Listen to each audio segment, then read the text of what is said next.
Seguimos avanzando con las noticias internacionales aquí en El Mundo Ahora de France 24. Yo soy Rodrigo Sedano, acompáñenme con los titulares de la jornada. Comenzó en Múnich la conferencia de seguridad que reúne a líderes mundiales y jefes de organizaciones internacionales. El presidente francés, Emmanuel Macron, habló sobre la guerra de Ucrania, Rusia y la necesidad de Europa de rearmarse y reforzar su defensa. Y Estados Unidos concedió licencias que autorizan operar en Venezuela a 5 grandes multinacionales petroleras. Todo ello poco después de que el secretario de Energía del presidente estadounidense viajara a Venezuela y se reuniera con la presidenta encargada, Delcy Rodríguez. El Consejo de Estado de Colombia suspendió provisionalmente el alza del 23% en el salario mínimo para 2026, que había recibido críticas de los empresarios. Desde el partido de gobierno denuncian que la decisión va contra la clase trabajadora colombiana. Tiene 8 días para expedir un decreto transitorio.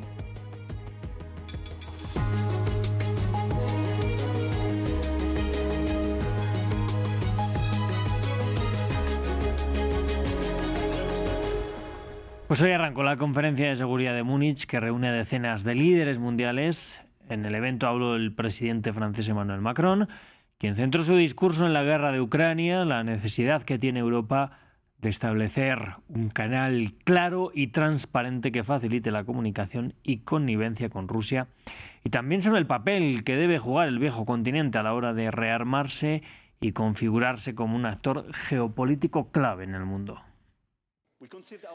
Nos consideramos a nosotros como una construcción política para unir la paz y hemos cumplido. Creamos un mercado único para proveer crecimiento. Lo logramos. Ahora tenemos que reformarlo, un nuevo orden. En este nuevo ambiente geopolítico, Europa tiene que convertirse en un poder geopolítico. Y vamos con noticias de la propia guerra en Ucrania. Allí se reportó un ataque masivo con drones proveniente de Rusia contra la región ucraniana de Odesa, que dejó 6 muertos. La ofensiva golpeó varios lugares de este territorio y provocó también incendios y daños generalizados. Esta será en medio de los esfuerzos diplomáticos entre las partes en guerra para poner fin al conflicto. El Kremlin, de hecho, anunció que la próxima semana, 17 y 18 de febrero, tendrá lugar una nueva ronda de conversaciones con Kiev en Ginebra. Y el Tribunal de Arbitraje Deportivo rechazó este viernes la reclamación del deportista ucraniano de Skeleton, Vladislav Heraskevich, contra su exclusión de los Juegos de Milán Cortina por querer competir con imágenes en su casco de atletas de su país muertos en la guerra con Rusia. Aunque la árbitra única que estudió el caso aseguró simpatizar con el homenaje, afirmó que está obligada a cumplir con la normativa del COI que impide que se hagan manifestaciones políticas. Y el gobierno de Donald Trump concedió licencias que autorizan a operar en Venezuela a las 5 grandes empresas petroleras BP, Chevron, Eni, Repsol y Shell. Estas volverían a tener derechos de operación ante el aumento de la producción de petróleo venezolano previsto por Washington. La medida se produce poco después de que el secretario de Energía de Estados Unidos viajara a Venezuela y se reuniera con la presidenta encargada, Delcy Rodríguez. Nos lo cuenta nuestra corresponsal en Caracas, Daniela Zambrano. Estas 2 nuevas licencias generales emitidas por la administración estadounidense autorizan específicamente a empresas como Chevron, Eni, Repsol, Shell y BP a realizar transacciones con el gobierno venezolano y con la estatal Petróleos de Venezuela, tanto en materia de petróleo como de gas. También permite a empresas de todo el mundo firmar contratos con PDVSA para nuevas inversiones. Sin embargo, mantiene restricciones con personas o empresas vinculadas a países como China, Rusia, Irán, Cuba y Corea del Norte. Esta decisión ocurre a pocas horas de que finalizara la visita del secretario de Energía de Estados Unidos, Christopher Wray, a Caracas, tras la que se reunió con la presidenta encargada, Delcy Rodríguez, en el Palacio de Miraflores, pero también con empresarios y con representantes de PDVSA. Pero además visitó 2 de las empresas mixtas que mantiene Chevron con PDVSA, ubicadas en la faja petrolífera del del Orinoco, Petropiar y Petroindependencia. Desde allí insistió en que Estados Unidos está comprometido con aumentar la producción petrolera de Venezuela, pero también inversiones en materia de gas, energía eléctrica y minería. Esta semana también el Departamento del Tesoro había emitido ya unas licencias para que empresas estadounidenses pudiesen suministrar bienes, tecnología, software y servicios necesarios para la exploración, desarrollo o producción de petróleo y gas en territorio venezolano. Esto cambia la relación que se venía teniendo en materia comercial entre Venezuela y Estados Unidos, marcada desde 2019 por sanciones a la industria petrolera, y ocurre a solo 40 días de esa incursión militar de Estados Unidos que culminó con la captura de Nicolás Maduro y Cilia Flores. Y en Colombia el Consejo de Estado suspendió provisionalmente el alza del 23% en el salario mínimo para 2026. El presidente Gustavo Petro ha rechazado la medida, si bien ha asegurado que acatará la decisión, al tiempo que ha hecho un llamado a los trabajadores a expresarse sobre el asunto. Este decreto había elevado el ingreso para más de 2 millones de trabajadores a partir del 1 de enero de 2026. Para el gremio empresarial la subida resultaba excesiva, por lo que se radicó una cascada de demandas ante el alto tribunal. El gobierno, sin embargo, justificaba que con ese alza se buscaba garantizar condiciones de vida básica a las familias. El Ejecutivo tiene ahora 8 días para expedir un decreto transitorio. El decreto de salario vital es ordenado por la Constitución y el decreto ya expedido tiene todos los criterios económicos que se han reflejado en él. Así que el decreto transitorio que pide el magistrado, mientras resuelve de fondo el Consejo de Estado, seguirá las órdenes de la Constitución. Respetaré su decisión, pero actuaré de acuerdo a la Constitución. Por respeto al magistrado, el ministro de Trabajo hará una reunión de concertación de inmediato y solicito la reunión de coordinación de movimientos sociales para estudiar la actitud y el nuevo decreto que se expedirá. En la Franja de Gaza, luego de la entrega de decenas de cuerpos por parte del gobierno de Israel con la intermediación de la Cruz Roja Internacional, iniciaron los entierros de los restos humanos de estos palestinos. Sin embargo, los servicios sanitarios del enclave no cuentan con las herramientas para poder identificar a muchos de ellos, por lo que esperan ayuda internacional para poder devolver los restos a las familias. Nos lo cuenta Diego Bazzani. Inician los entierros de los palestinos no identificados. Luego de que el gobierno de Israel entregara decenas de bolsas con cuerpos humanos fallecidos durante el conflicto en la Franja de Gaza, las autoridades sanitarias del enclave procedieron a realizar las ceremonias fúnebres. Hoy estamos enterrando lo que nos ha entregado la Cruz Roja en el último envío de las autoridades de ocupación, que consiste en cadáveres y restos humanos. Se entregaron a la Cruz Roja un total de 53 cadáveres y aproximadamente 86 bolsas de restos humanos. Estos restos humanos, que son los primeros que recibimos de este tipo, son cráneos, diversas extremidades, pies, brazos y huesos dispersos, cuyo origen se desconoce y no está claro a qué cadáveres pertenecen. Sin embargo, los servicios de salud palestinos no tienen la capacidad de establecer la identidad de los fallecidos, por lo que todavía no ha sido posible contactar a las familias. Hasta este momento no se ha identificado ningún cadáver ni ninguna parte de estos restos humanos, debido a la dificultad para identificarlos y a la pérdida total de sus rasgos. Y esto es lo que nos obliga a enterrarlos hoy hasta que en algún momento podamos llevar a cabo los análisis necesarios a través de las autoridades internacionales y sanitarias, con la ambición de devolverlos a sus familias. Según cifras de las Naciones Unidas, desde el inicio de la guerra entre Israel y Hamás se han reportado más de 11.000 personas como desaparecidas, muchas de ellas bajo los escombros de edificios destruidos durante los bombardeos israelíes. Y alrededor de 5.700 presuntos combatientes de Estado Islámico en custodia fueron trasladados de Siria a Irak en una operación titánica capitaneada por Estados Unidos. Bagdad busca de esta manera tener el control de muchos reos presuntamente yihadistas, a la vez que pidió a la comunidad internacional repatriar a sus nacionales.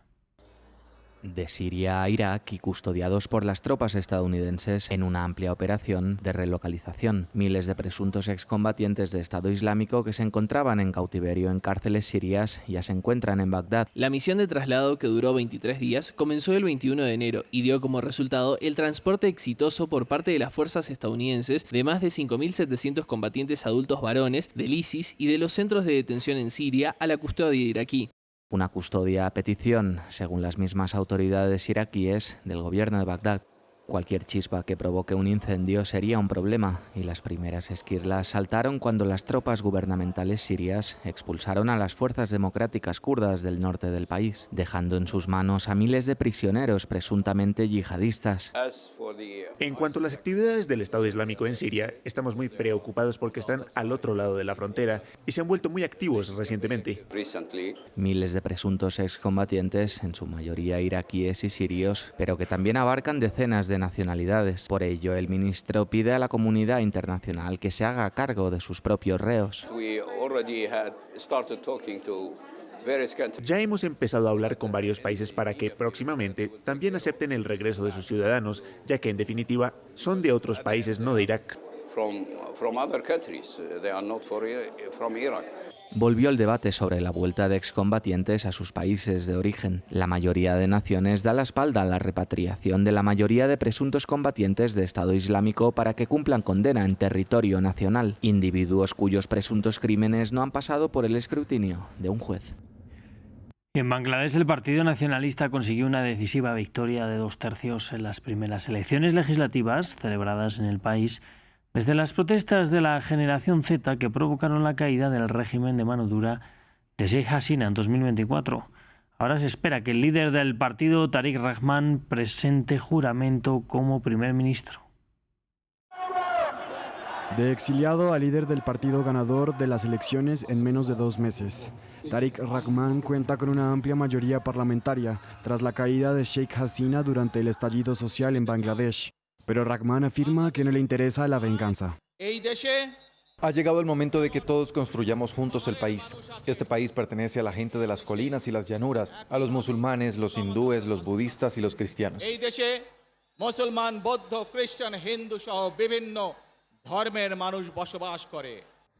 Rahman sigue los pasos de sus padres. Su madre, Khalida Zia, fue primera ministra en 2 ocasiones. Su padre, Ziaur Rahman, luchó por la independencia y luego gobernó como presidente hasta su asesinato en 1981. Rahman, hijo, abandonó Bangladesh en 2008, alegando haber sido torturado. Había sido detenido en medio de una campaña contra la corrupción llevada a cabo por el gobierno provisional controlado por los militares. Regresó triunfalmente la pasada Navidad. Su madre falleció solo 5 días después y él la sustituyó como presidente del Partido Nacionalista de Bangladesh, un movimiento que ya dirigía de facto desde Londres. Se ha comprometido a ampliar la ayuda alimentaria, diversificar las alianzas exteriores más allá de la India e introducir un límite de 2 mandatos para los primeros ministros. El objetivo y la finalidad principal de este plan es cambiar el destino del pueblo de este país. Este hombre de 60 años no siempre ha sido una figura tan conciliadora. Perseguido por el gobierno de Hasina por corrupción y por planear un ataque con granadas en un mitin político, Rahman fue absuelto de todos los cargos. Y en Estados Unidos regalar flores será más caro que años atrás en San Valentín. Detrás del aumento están principalmente los nuevos aranceles a las importaciones impuestos por la Casa Blanca y otras coyunturas como la debilidad del dólar que afecta también a Colombia, su principal proveedor. Nos lo cuenta nuestro corresponsal en Miami, Antonio Belchi. Buenos días, ¿qué le podemos servir? Las floristerías de Estados Unidos ya se preparan para el Día de San Valentín, una de las fechas con mayor volumen de ventas para el sector. El año pasado incluso valía como $75, ahora este arreglo vale 150. Pero este año la industria enfrenta una fuerte presión. Los aranceles impuestos por el gobierno de Donald Trump han encarecido las flores importadas desde Colombia y Ecuador, los principales países proveedores del mercado estadounidense.